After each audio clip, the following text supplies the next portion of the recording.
Hi friends, welcome to my channel. இந்த வீடியோவில் நம்ம 6ஆம் வகுப்பு முக்கிய வினாக்கள் பார்க்கலாம் பாருங்கள். 6ஆம் வகுப்பு ஃபுல் புக்கில் எடுக்கப்பட்ட கொஸ்டின்ஸு 249 கொஸ்டின் அந்த ஆன்சர் இருக்குது. இதை படிச்சுன்னா உங்களுக்கு போதும் உங்களுக்கு 6ஆவது புக்குக்கு. ஓகேங்களா? ஃபஸ்ட் கொஸ்டின் பாருங்கள். தமிழே உன்னை நினைக்கும் தமிழன் என் நெஞ்சம் இனிக்கும் இனிக்கும் என பாடியவர் யார்? காசி ஆனந்தன். இரண்டாவது கொஸ்டின். தமிழ் எங்கள் இளமைக்கு பால் இன்ப தமிழ் நல்ல புகழ்மிக்க புலவருக்கு வேல் என்ற பாடல் வரிகளுக்கு உரியவர் யார்? புரட்சி கவி. அடுத்து மூணாவது கொஸ்டின். தம்முடைய படைப்புகளில் பெண் கல்வி, கைம்பெண் மறுமணம், பகுத்தறிவு முதலிய புரட்சிகரமான கருத்துக்களை பரப்பியவர் யார்? பாரதிதாசன்.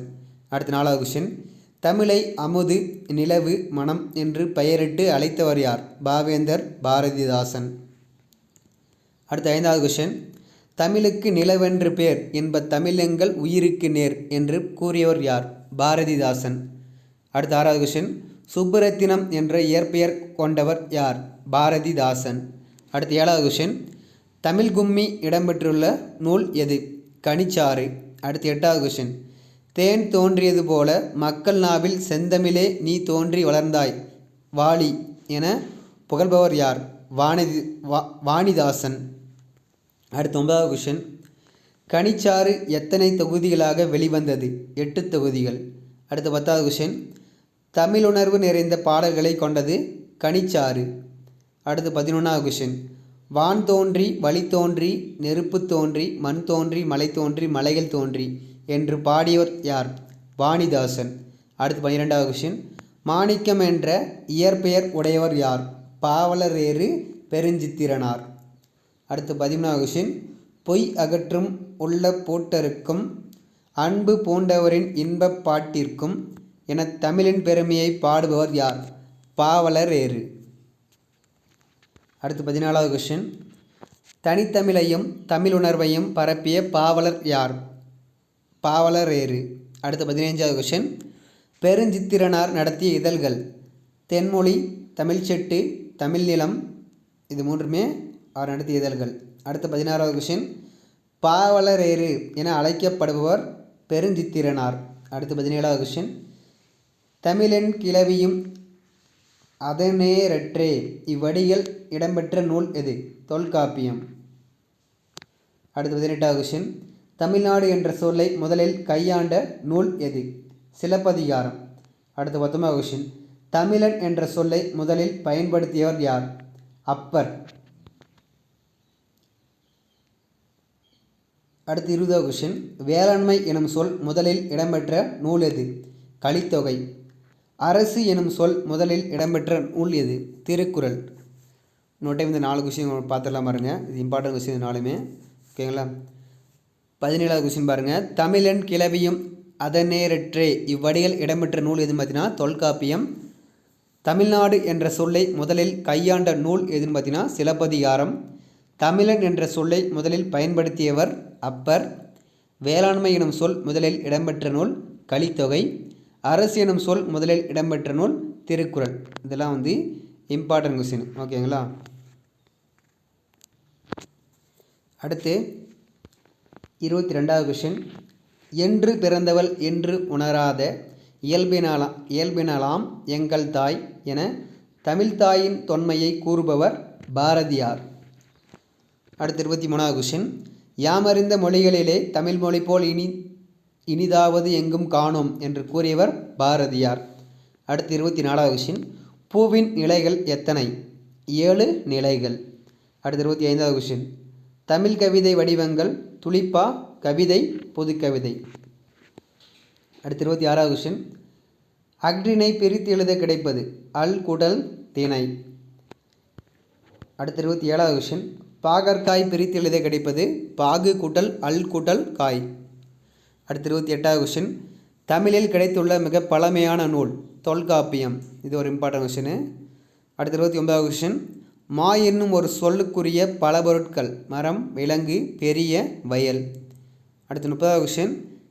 எண்ணத்தை வெளிப்படுத்துவது இயல் தமிழ். அடுத்து 31வது கொஸ்டின். உள்ளத்தை மகிழ்விப்பது இசைத்தமிழ். அடுத்து 32வது கொஸ்டின். உணர்வில் கலந்து வாழ்வை நல்வழிப்படுத்துவது நாடகத்தமிழ். இந்த 3 நோட்டை சொல்கிறேன் பாருங்கள். எண்ணத்தை வெளிப்படுத்துவது இயல் தமிழ், உள்ளத்தை மகிழ்விப்பது இசைத்தமிழ், உணர்வில் கலந்து வாழ்வை நல்வழிப்படுத்துவது நாடகத்தமிழ். அடுத்து 33வது கொஷின். கடல் நீர் முகந்த கமஞ்சூல் எழிலி இவ்வடி இடம்பெற்ற நூல் எது? கார் 40. இந்த பாடல் நோட்டை பார்க்கலாம் பாருங்கள்.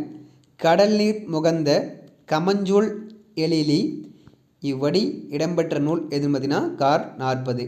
அடுத்து 34வது கொஷின். கோட்டுச்சுறா எரிந்தென சுருங்கிய நரம்பின் முடிமுதிர் பரதவர் இவ்வடி இடம்பெற்ற நூல் எது? நற்றிணை. இதில் உங்களுக்கு ஒரு ஷார்ட் எதுன்னு பார்த்தீங்கன்னா நரம்பின் முடிமுதிர் பரதவரில் நரம்பு பாருங்கள், நரம்பு நற்றிணை அப்படின்னா வச்சுக்காங்க. அடுத்து 35வது கொஷின். நிலம் தீ நீர் வழி விசும்போடு ஐந்தும் கலந்த மயக்கம் உலகம் ஆதலின் அப்படின்னு சொன்னது எதுன்னு பார்த்தீங்கன்னா தொல்காப்பிய நூல். அடுத்து 36வது கொஷின். நெடு வெள்ளுசி நெடுவசி பரந்த வடு அப்படின்னு சொல்கிறது பதிற்றுப்பத்து.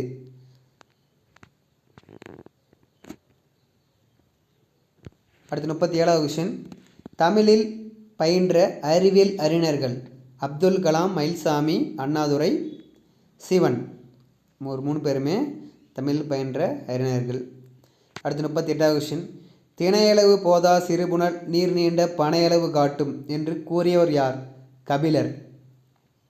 அடுத்து 39வது கொஷின்.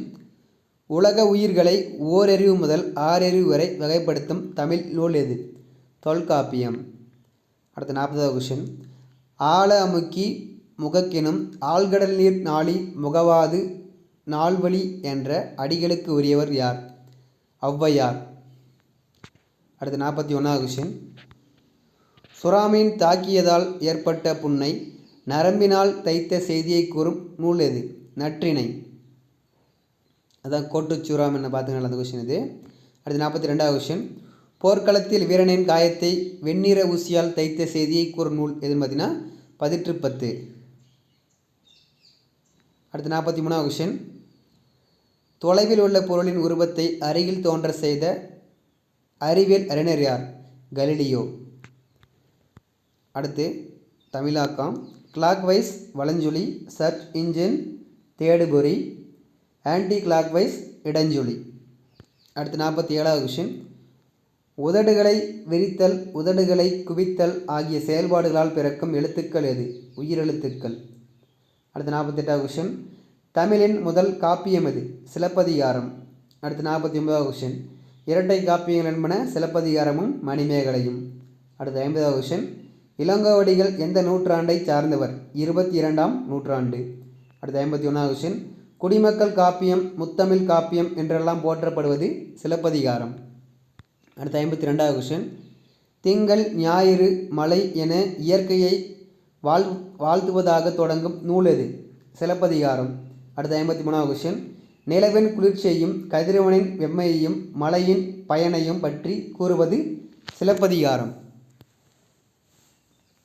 அடுத்து 54வது கொஷின். மாமலை போற்றுதும் மாமலை போற்றுதும் இவ்வடிகளுக்கு உரியவர் இளங்கோவடிகள். அடுத்து 55வது கொஷின். நாமநீர் என்பதன் பொருள் கடல் நீர். அடுத்து 56வது கொஷின். தேன் நிறைந்த ஆத்தி மலர் மாலை அணிந்தவன் யார்? சேரன். அடுத்து 57வது கொஷின். மேரு என்பதன் பொருள் மலைன்னு சொல்லலாம், ஓகேங்களா, இல்லை இமயமலை. அடுத்து 58வது கொஷின். மாடங்கள் என்பதன் பொருள் மாளிகையின் சாளரம். அடுத்து 59வது கொஷின். நில அளவை குறிக்கும் சொல் காணி. இது ஒரு இம்பார்ட்டன்ட் கொஷினு. நில அளவை குறிக்கும் சொல் காணி. அடுத்து 60வது கொஷின். பாரதியாரின் இயற்பெயர் சுப்புரத்தினம். அடுத்து 61வது கொஷின். பாரதியாருக்கு பாரதி எனும் பட்டம் வழங்கி சிறப்பித்தவர் யார்? எட்டயபுர மன்னர். அது எட்டயபுரத்தில் பிறந்தார், அது எட்டயபுர மன்னர், ஓகேங்களா. அடுத்து 62வது கொஷின். 20ஆம் நூற்றாண்டின் இணையற்ற கவிஞர் பாரதியார். அடுத்து 63வது கொஷின். மண் உரிமைக்காகவும் பெண் உரிமைக்காகவும் பாடிய கவிஞர் யார்? பாரதியார். அடுத்து 64வது கொஷின். வீடு என்பது எவ்வாறு இருக்க வேண்டும் என கற்பனை செய்பவர் பாரதி. அடுத்து 65வது கொஷின். காணி நிலம் வேண்டும் பராசக்தி காணி நிலம் வேண்டும் என்ற அடிகளுக்குரியவர் பாரதியார். அடுத்து 66வது கொஷின். சிறகடிக்காமல் கடலையும் தாண்டி பறக்கும் பறவை எது? கப்பல் பறவை. அடுத்து 67வது கொஷின். இந்தியாவின் பறவை மனிதர் யார்? டாக்டர் சலீம் அலி. அடுத்து 68வது கொஷின். சலீம் அலியின் வாழ்க்கை வரலாற்று நூல் எது? சிட்டுக்குருவியின் வீழ்ச்சி. அடுத்து 69வது கொஷின். உலகிலேயே நெடுந்தொலைவு பயணம் செய்யும் பறவை இனம் எது? ஆர்டிக் ஆலா. அடுத்து 70வது கொஷின். பறவை பற்றிய படிப்பு ஹார்னித்தாலஜி. அடுத்து 71வது கொஷின். இது மிக இம்பார்ட்டன்ட் கொஷின். உலக சிட்டுக்குருவிகள் தினம் எப்போ பார்த்தீங்கன்னா மார்ச் 20. அடுத்து 72வது கொஷின். சிட்டுக்குருவி வாழ முடியாத பகுதி எது? துருவ பகுதி. அடுத்து 73வது கொஷின். பறவைகள் வலசை போவதை பற்றிய பாடிய தமிழ் புலவர் யார்? சத்திமுத்த புலவர். இந்த கொஷின் ஒரு டைம் எல்லாம் பாருங்கள். பறவைகள் வலசை போவதை பற்றி பாடிய தமிழ் புலவர் யார்னா சத்திமுத்த புலவர். அடுத்து 74வது கொஷின். ஆர்டிக் ஆலா பறவை இனம் பயணம் செய்யும் தொலைவு எவ்வளவு? 22,000 கிலோமீட்டர். அடுத்து 75வது கொஷின். பறவைகள் இடமிட்டு இடம்பெயர்தலுக்கு என்ன பெயர் பார்த்தீங்கன்னா வலசை போதல். அடுத்து 76வது கொஷின். நாராய் நாராய் செங்கால் நாராய் எனும் பாடலை பாடியவர் யார்? சத்திமுத்த புலவர். அடுத்து 77வது கொஷின். செங்கால் நாரைகள் தமிழகத்திற்கு எங்கிருந்து வருகின்றன? ஐரோப்பாவிலிருந்து. அடுத்து 78வது கொஷின். தென் திசை குமரி ஆடி வடதிசைக்கு ஏகுவீர் ஆயின் என்று கூறியவர் சத்திமுத்த புலவர். இந்த கொஷின் ஒரு டைம் பார்க்கலாம் பாருங்கள். தென் திசைக்கு குமரி ஆடி வடதிசைக்கு ஏகுவீர் ஆயின் என்று கூறியவர் யாரும் பார்த்தீங்கன்னா சத்திமுத்த புலவர். அடுத்து 79வது கொஷின். மனிதன் இல்லாத உலகில் பறவைகள் வாழ முடியும், பறவைகள் இல்லாத உலகில் மனிதன் வாழ முடியாது என்று கூறியவர் டாக்டர் சலீம் அலி. அடுத்து 80வது கொஷின். கிழவனும் கடலும் என்பது ஆங்கில புதினம். அடுத்து 81வது கொஷின். கிழவனும் கடலும் எனும் நாவல் பரிசு பெற்ற ஆண்டு 1954ஆம் ஆண்டு. அடுத்து 82வது கொஷின். கிழவனும் கடலும் எனும் புதினத்தின் ஆசிரியர் எர்னஸ்ட் ஹெமிங்கே. அடுத்து 83வது கொஷின். எக்காலத்துக்கும் பொருந்தும் வாழ்க்கை நெறிகளை வகுத்தவர் பொய்யில் புலவர். பொய்யில் புலவர் யார் பார்த்தீங்கன்னா திருவள்ளுவர். அடுத்து 84வது கொஷின். இல்லாததுமில்லை சொல்லாததுமில்லை எனும் வாக்கிற்குரிய நூல் எது? திருக்குறள். அடுத்து 85வது கொஷின். வாயுரை வாழ்த்து என அழைக்கப்படுவது திருக்குறள். அடுத்து 86வது கொஷின். ரியோ நகரில் மாற்றுத்திறனாளிகள் ஒலிம்பிக் போட்டி நடைபெற்ற ஆண்டு எப்போது? 2016ஆம் ஆண்டு. அடுத்து 87வது கொஷின். தமிழாக்கம். மைக்ரேஷன் வலசை, சானிட்டரி புகலிடம், கிராவிடேஷனல் ஃபீல்டு புவியீர்ப்பு புலம். அடுத்து 90வது கொஷின். தம்மை ஒத்த அலைநீளத்தில் சிந்திப்பவர் என்று மேதகு அப்துல் கலாம் அவர்களால் பாராட்ட பெற்றவர் யார்? நெல்லை சு முத்து. இந்த கொஷின் இம்பார்ட்டன்ட் கொஷின் ஒரு டைம் பார்க்கலாம் பாருங்கள். தம்மை ஒத்த அலைநீளத்தில் சிந்திப்பவர் என்று மேதகு அப்துல் கலாம் அவர்களால் பாராட்ட பெற்றவர் யார் பார்த்தீங்கன்னா நெல்லை சு முத்து. அடுத்து 91வது கொஷின். வானை அளப்போம் கடல் மீனை அளப்போம் என பாடியவர் மகாகவி. அடுத்து 92வது கொஷின். மனித முயற்சிகளுக்கு மாற்றாகத்தானே மனித முயற்சிகளுக்கு மாற்றாக தானே இயங்கும் எந்திரம் தானியங்கி ஆகும். இவை தோற்றத்தில் மனிதர் போல இல்லாமலும் இருக்கலாம், ஆனால் மனிதர்களைப் போல செயல்களை நிறைவேற்றும் என கூறியவர் பிரிட்டானிக்க கலைக்களஞ்சியம். நோட்டு பார்க்க கொஸ்டின். மனித முயற்சிகளுக்கு மாற்றாக தானே இயங்கும் எந்திரம் தானியங்கி ஆகும். இவை தோற்றத்தில் மனிதர் போல இல்லாமல் இருக்கலாம், ஆனால் மனிதர்களைப் போல செயல்களை நிறைவேற்றும் என கூறியது எதுன்னு பார்த்தீங்கன்னா பிரிட்டானிக்க கலைக்களஞ்சியம். அடுத்து 93வது கொஸ்டின். சோபியா ரோபோவுக்கு குடியுரிமை வழங்கிய நாடு எது? Saudi Arabia. அடுத்து 94வது கொஸ்டின். அகர வரிசையில் அறிவுரைகளை கூறும் இலக்கியம் எது? ஆத்திச்சூடி. அடுத்தது 95வது கொஸ்டின். புதிய ஆத்திச்சூடியில் காலத்திற்கேற்ற அறிவுரைகளை கூறியவர் பாரதியார். அடுத்து 96வது கொஸ்டின். நெல்லை சு முத்து வெளியிட்டுள்ள நூல்களின் எண்ணிக்கை 80க்கு மேற்பட்ட நூல்களை வெளியிட்டுள்ளார். அடுத்து 97வது கொஸ்டின். இந்தியாவிற்கான முதல் அறிவியல் நோபல் பரிசினை பெற்றவர் யார்? இந்தியாவிற்கான ஓகேங்களா சர் சி.வி. ராமன் அவர் இயற்பியல் ஆசிரியர் ஓகேங்களா. அடுத்து 98வது கொஸ்டின், தேசிய அறிவியல் தினம் எப்போது? பிப்ரவரி 28. அடுத்து தமிழாக்கம் கொஸ்டின்ஸ் பார்க்கலாம் பாருங்கள். ஆர்டிஃபிஷியல் இன்டெலிஜென்ஸ் என்பதன் தமிழாக்கம் செயற்கை நுண்ணறிவு. அடுத்து 100வது கொஸ்டின், சூப்பர் கம்ப்யூட்டர் என்பதன் தமிழாக்கம் மீத்திறன் கணினி. அடுத்து 101வது கொஸ்டின், ரோபோ என்ற சொல்லை முதலில் பயன்படுத்தியவர் யார்? காரல் கபெக். அடுத்து 102வது கொஸ்டின், ரோபோ எனும் சொல்லின் பொருள் அடிமை. அடுத்து 103வது கொஸ்டின், முதல் குடியுரிமை பெற்ற ரோபோவின் பெயர் என்ன? சோபியா. அடுத்து 104வது கொஸ்டின், சோபியா எனும் ரோபோவுக்கு ஐக்கிய நாடுகள் சபை வழங்கிய பட்டம் புதுமைகளின் வெற்றியாளர். இல்லைனா கொஸ்டின் இப்படி கூட கேட்கலாம் பாருங்கள், மாற்றி கேட்கலாம். புதுமைகளின் வெற்றியாளர் என சோபியா ரோபோவிற்கு பட்டம் அளித்தது யாருன்னு சொல்லிட்டு கூட கேட்கலாம். ஐக்கிய நாடுகள் சபை. ஓகேங்களா, எப்படி கொஸ்டின் கேட்கலாம், கரெக்டாக படிச்சுக்காங்க. அடுத்து 105வது கொஸ்டின், ரோபோ எனும் சொல்லை பயன்படுத்திய ஆண்டு 1920ஆம் ஆண்டு. அடுத்து 106வது கொஸ்டின், காரல் கபெக் எந்த நாட்டை சேர்ந்தவர்?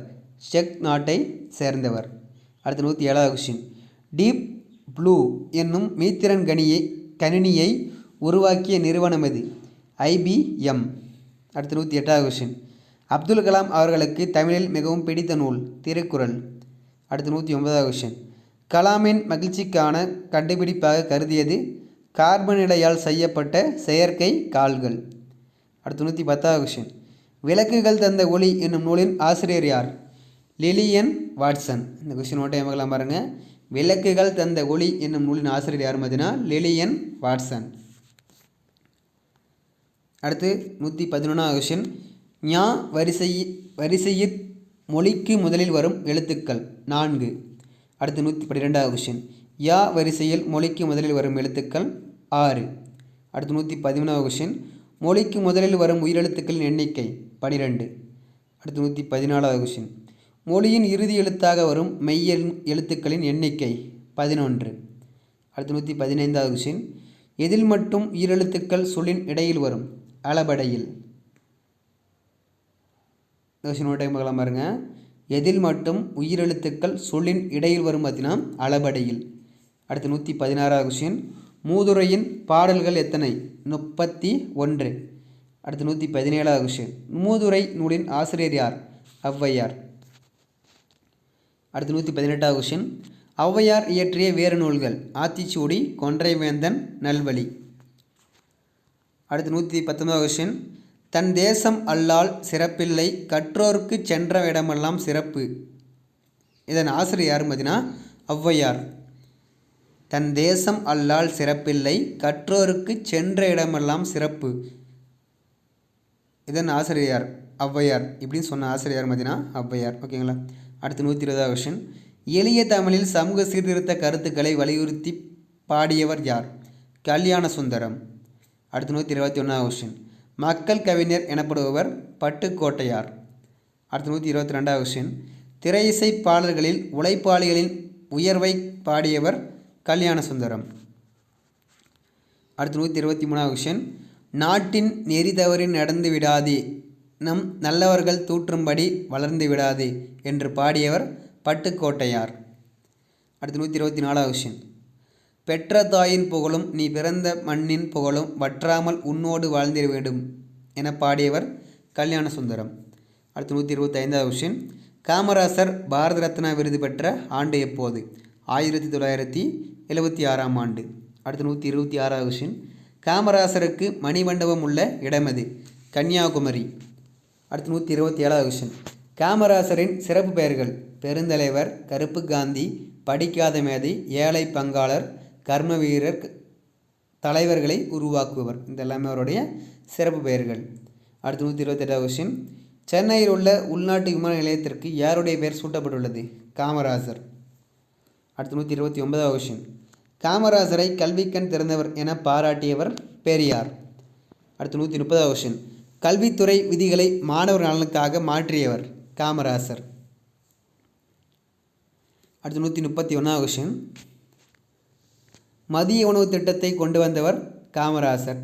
அடுத்து 132வது கொஸ்டின், ஆசியாவிலேயே மிகப்பெரிய நூலகம் உள்ள இடம் எது? சீனா. அடுத்து 133 கொஸ்டின். இந்திய நூலக அறிவியலின் தந்தையார்? ஈரா அரங்கநாதன். அடுத்து 134 கொஸ்டின். ஆசிய கண்டத்தில் உள்ள இரண்டாவது பெரிய நூலகத்தின் பெயர் என்ன? அண்ணா நூற்றாண்டு நூலகம். அடுத்து 135 கொஸ்டின். ஆற்றுணா வேண்டுவதில் என்று கூறும் நூல் எது?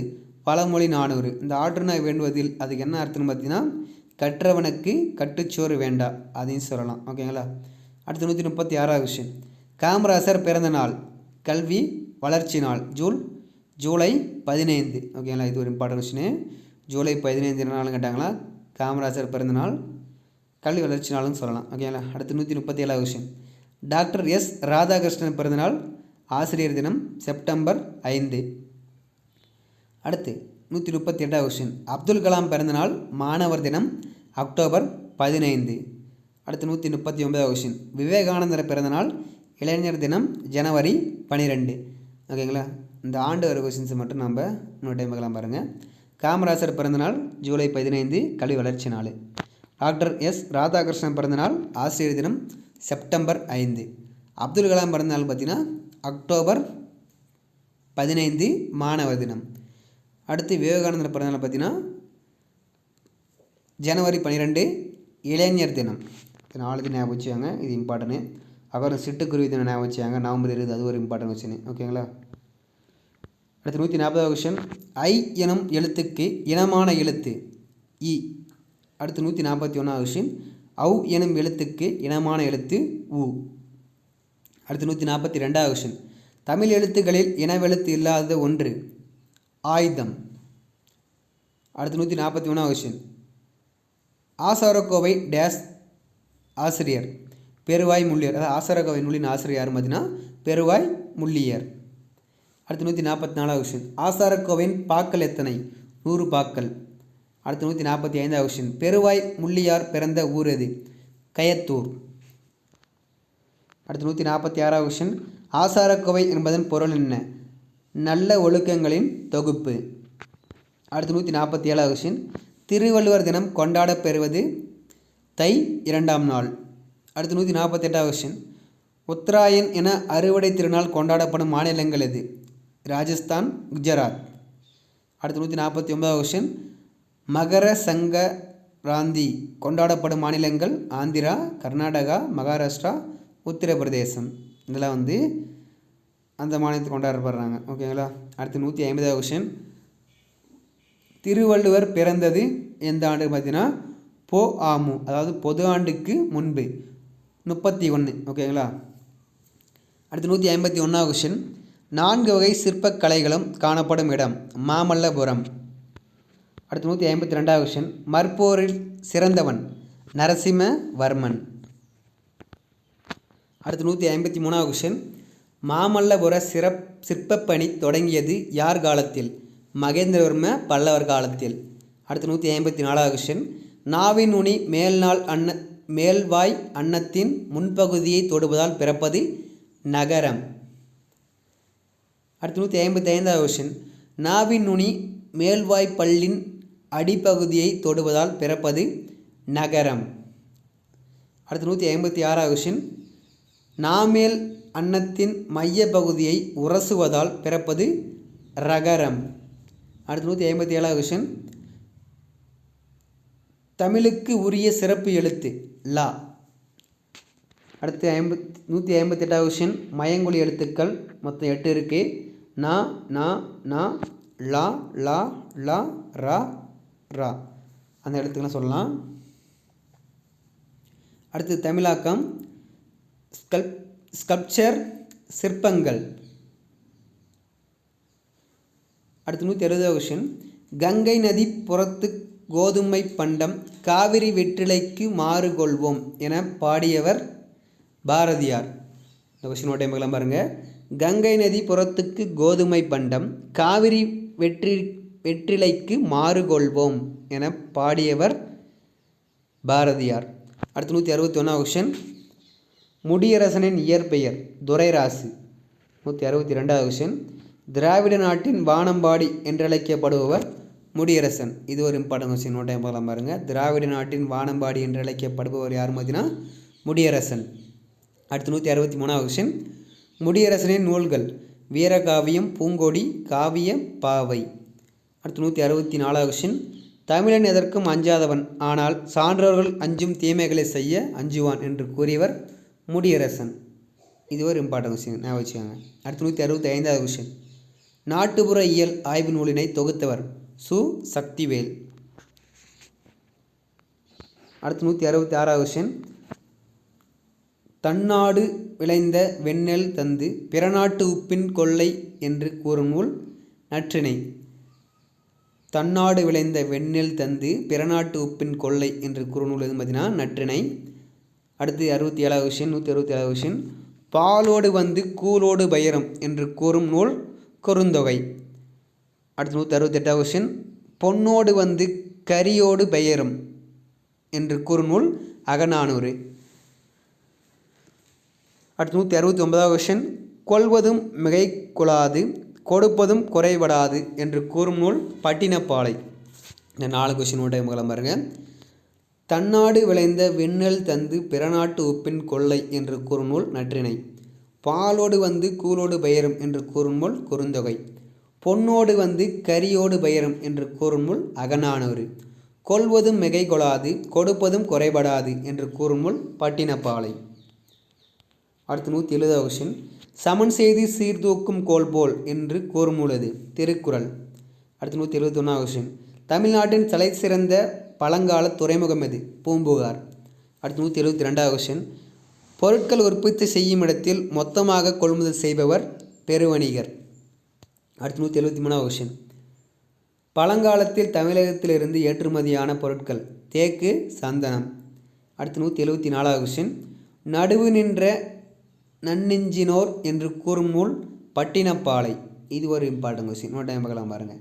நடுவு நின்ற நன்னெஞ்சினோர் என்று கூறும் நூல் எது பார்த்தீங்கன்னா பட்டினப்பாலை. அடுத்து 175வது கொஸ்டின். வாணிகம் செய்வோருக்கு வாணிகம் பேணி பிறவும் தம்போல் செயின் என்று கூறும் நூல் திருக்குறள். அடுத்து 176வது கொஸ்டின் தமிழாக்கம் கொஸ்டின்ஸு.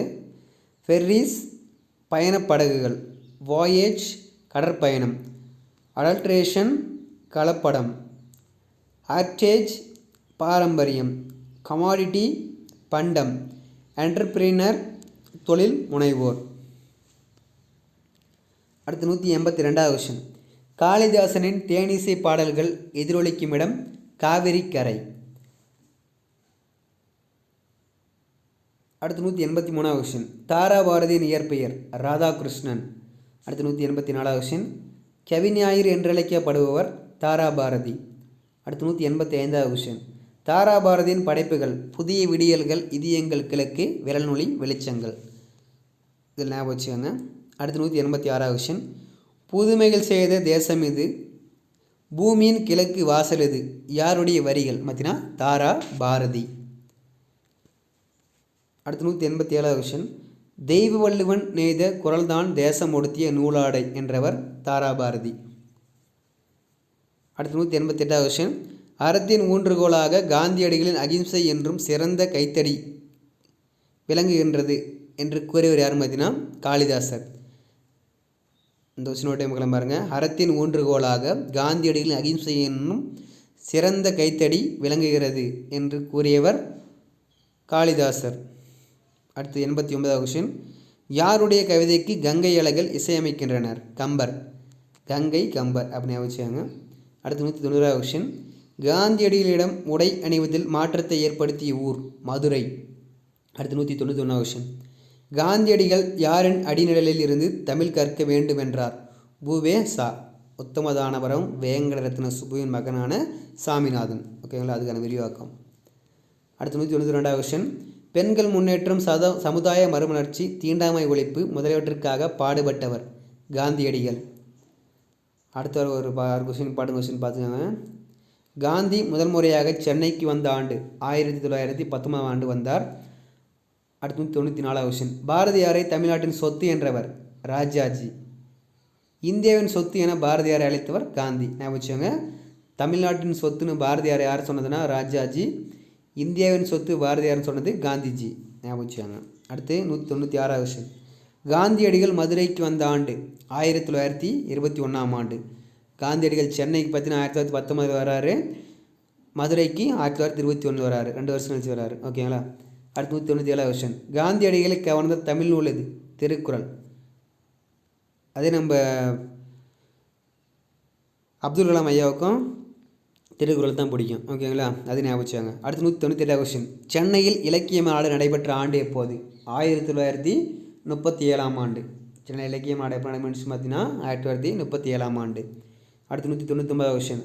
சிவகங்கையை வேலுநாச்சியார் மீட்ட ஆண்டு 1780. அடுத்து 200 கொஸ்டின். ஜான்சி ராணிக்கு முன்பே ஆங்கிலேயரை எதிர்த்து வீரப்போர் புரிந்தவர் வேலுநாச்சியார். அடுத்து 201 கொஸ்டின். முத்து வடுகநாதர் கொல்லப்பட்ட இடம் எது? காளையார் கோவில். அடுத்து 202 கொஸ்டின். வேலுநாச்சியார் சிவகங்கையை எத்தனை ஆண்டுகளுக்கு முன் கைப்பற்றினார்? 8 ஆண்டுகளுக்கு பின் கைப்பற்றினார். ஓகேங்களா, கொஸ்டின் மட்டும் சொல்கிற பாருங்க. வேலுநாச்சியார் சிவகங்கையை எத்தனை ஆண்டுகளுக்கு பின் கைப்பற்றினார் பார்த்தீங்கன்னா 8 ஆண்டுகளுக்கு பின் கைப்பற்றினார். அடுத்து இது ஒரு மிக இம்பார்ட்டன் கொஸ்டின் பாருங்கள். அடுத்து 2 கொஸ்டினுமே. வேலுநாச்சியார் படையில் பெண்கள் பிரிவிற்கு தலைமை தாங்கியவர் யாருன்னு பார்த்தீங்கன்னா குயிலி. வேலுநாச்சியாரை காட்டி கொடுக்க கூறி ஆங்கிலேயர் துன்புறுத்திய பெண் யாருன்னு பார்த்தீங்கன்னா உடையாள். இது 2 மிக இம்பார்ட்டன் கொஸ்டின் ஞாபகம் வச்சுக்கோங்க. ஓகேங்களா. அடுத்து 205 கொஸ்டின். வேலுநாச்சியாரின் அமைச்சர் யார்? தாண்டவராயன். அடுத்து 206 கொஸ்டின். வஉசி புலைமை பெற்றிருந்த மொழிகள்? தமிழ், ஆங்கிலம். அடுத்து 207 கொஸ்டின். சுதேசி நாவாய் சங்கம் தோன்றிய ஆண்டு 1906 அக்டோபர் 16ஆம் நாள். அடுத்து 208 கொஸ்டின். வஉசி சென்னை செல்லும் போது யாரை சந்திப்பதை வழக்கமாக கொண்டிருந்தார்? பாரதியாரை.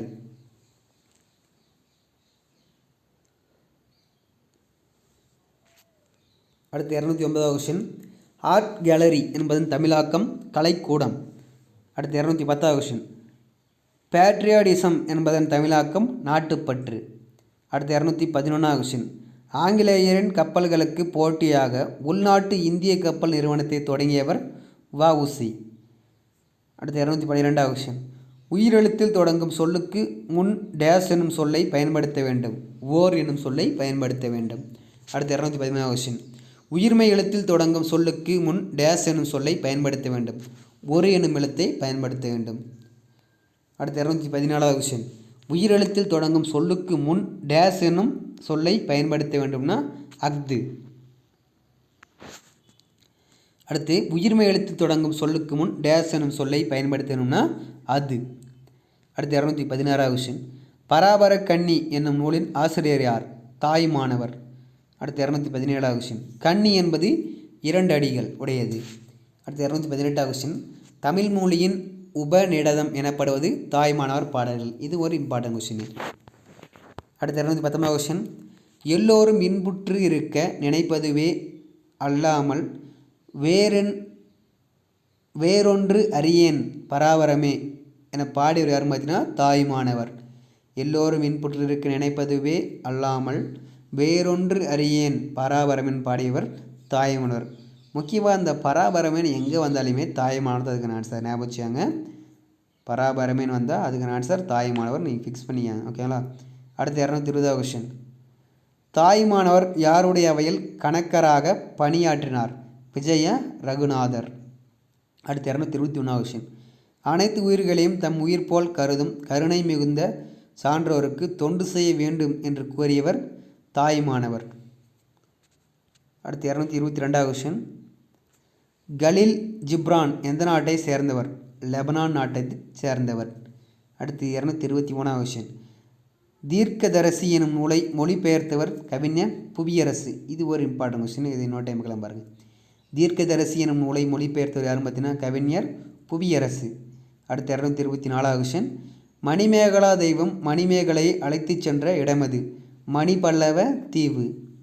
அடுத்து 225 கொஸ்டின். மணிமேகலை கையில் இருந்து அமிர்த சுரபியில் உணவு இட்ட பெண் யார்? ஆதிரை. அடுத்து 226 கொஸ்டின். மணிபல்லவ தீவை காவல் செய்து வருபவள் யார்? தீவ தீலகை. அடுத்து 227 கொஸ்டின். பூக்கள் நிறைந்து விளங்கும் பொய்கையின் பெயர் என்ன? கோமுகி. அடுத்து 228 கொஸ்டின். பசி போக்கும் அமுத சுரப்பியை பெற்றவள் மணிமேகலை. அடுத்து 229 கொஸ்டின். கோவலன் மாதவி அவனுடைய மகள் யாருன்னு பார்த்தீங்கன்னா மணிமேகலை. அடுத்து 230வது கொஸ்டின். அமுத சுரப்பியில் முதலில் உணவிட்டவர் ஆதிரை. அடுத்து 231வது கொஸ்டின். சிறைக்கோட்டம் அரைக்கோட்டமாக மாற வேண்டும் என்றவர் மணிமேகலை. அடுத்து 232வது கொஸ்டின். உணவு கொடுத்தவர்களே உயிர் கொடுத்தவர்கள் என்பதை உணர்ந்தவள் மணிமேகலை. அடுத்து 233வது கொஸ்டின். அமுத சுரப்பி என்னும் பாத்திரம் யார் கையில் இருந்தது? ஆவுத்திரன். அடுத்து 234வது கொஸ்டின். தற்கால தமிழ் எழுத்தாளர்களில் குறிப்பிடத்தக்கவர் யார்? எஸ் ராமகிருஷ்ணன். அடுத்து 235வது கொஸ்டின். எஸ் ராமகிருஷ்ணன் எழுதிய நூல்கள் உபபாண்டவம், கதாவிலாசம், தேசாந்திரி, கால்முளைத்த கதைகள். இதெல்லாமே எஸ் ராமகிருஷ்ணன் எழுதிய நூல்கள் ஆகும். அடுத்து 236வது கொஸ்டின். பாதம் என்ற கதை இடம்பெற்றுள்ள சிறுகதை தொகுப்பு எது? தாவரங்களின் உரையாடல். இந்த கொஸ்டினோட டைம்லாம் பாருங்கள். பாதம் என்ற கதை இடம்பெற்றுள்ள சிறுகதை தொகுப்பு எதுன்னு பார்த்தீங்கன்னா தாவரங்களின் உரையாடல். அடுத்து 237வது கொஸ்டின். மலேசிய கவிஞர் என்றழைக்கப்படுபவர் ஹா முத்தரையனார். அடுத்து 238வது கொஸ்டின். அன்பினில் இன்பம் காண்போம், அறத்தினில் நேர்மை காண்போம் என்று பாடியவர் ஆ முத்தரையனார். இந்த கொஸ்டினோட டைம்லாம் பாருங்கள். அன்பினில் இன்பம் காண்போம், அறத்தினில் நேர்மை காண்போம் என்று பாடியவர் ஆ முத்தரையனார். அடுத்து 239வது கொஸ்டின். புத்தரின் வரலாற்றை கூறுவது ஆசிய ஜோதி. அடுத்து 240வது கொஸ்டின். கவிமணியின் காலம் 20ஆம் நூற்றாண்டு. அடுத்து 241வது கொஸ்டின். லைட் ஆப் ஆசியாவின் ஆசிரியர் யார்? அந்த நூலோட ஆசிரியர் பார்த்தீங்கன்னா எட்வின் ஹர்னால்ட். அடுத்து 242வது கொஸ்டின். உலக உயிர்கள் எல்லாம் துன்பமின்றி இன்புற்று வாழ வேண்டும் என்று விரும்பியவர் புத்தர். அடுத்து 243வது கொஸ்டின். வாழும் உயிரை வாங்கிவிடல் இந்த மண்ணில் எவர்க்கும் எளிதாகும் என பாடியவர் யாருன்னு பார்த்தீங்கன்னா கவிமணி. கொஸ்டின் நோட்டை பார்க்கலாம் பாருங்கள். வாழும் உயிரை வாங்கிவிடல் இந்த மண்ணில் எவர்க்கும் எளிதாகும் என பாடியவர் கவிமணி. அடுத்து 244வது கொஸ்டின். வாழ்க்கை என்பது நீ வாழும் வரை அல்ல, நீ சாகும் வரை அல்ல, நீ வாழும் வரை என்று கூறியவர் அன்னை தெரசா. அடுத்து 245வது கொஸ்டின். உலகத்தை குழந்தைகளின் கண் கொண்டு பாருங்கள், உலகம் அழகானது என்று கூறியவர் சத்யார்த்தி. இது ஒரு இம்பார்ட்டன்ட் கொஸ்டின். உலகத்தை குழந்தைகளின் கண் கொண்டு பாருங்கள், உலகம் அழகானது என்று கூறியவர் பார்த்தீங்கன்னா சத்யார்த்தி. அடுத்து 246வது கொஸ்டின். தமக்கென முயலா நோன்றால் பிறர்க்கென முயலுனர் உண்மையானே இவ்வடியில் இடம்பெற்ற நூல் புறநானூறு. அடுத்து 247வது கொஸ்டின். வள்ளலார் சத்திய தர்மசாலை நிறுவிய இடம் வடலூர். அடுத்து 248வது கொஸ்டின். தோட்டத்தில் மேயுது வெள்ளை பசு, அங்கே துள்ளி குதிக்குது கன்றுக்குட்டி, இதில் பயின்றுள்ள அணி இயல்பு நவிர்ச்சி அணி. அடுத்து 249வது கொஸ்டின். ஒரு பொருள் இயல்பை மிகைப்படுத்தி அழகுடன் கூறுவது உயர்வு நவிர்ச்சி அணி. ஓகே ஃப்ரெண்ட்ஸ், இப்போ வந்து 6வது ஃபுல் புக் கொஸ்டின் முடிஞ்சு, 250 கொஸ்டின் முடிஞ்சு. இதுலேருந்து தான் மேக்ஸிமம் கொஸ்டின் வரதுக்கு அதிக வாய்ப்பு இருக்குது. ஓகேங்களா? புக்கில் இருந்து எல்லா பக்கமும் எடுக்கப்பட்ட கொஸ்டின். ஓகேங்களா? அடுத்து உங்களுக்கு 7வது புக்கில் இருந்து கொஸ்டின்ஸ் உங்களுக்கு அடுத்த டாப்பிக்லேருந்து வரும். இந்த வீடியோ பிடிச்சிருந்தா நம்ம சேனலில் வந்து சப்ஸ்கிரைப் பண்ணுங்கள். இவ்வளோ நேரம் கஷ்டப்பட்டு உங்களுக்கு படித்து கொண்டதுனால உங்களுக்கு வீடியோ வந்து லைக் பண்ணுங்கள். ஓகேங்களா? வெல்கம்.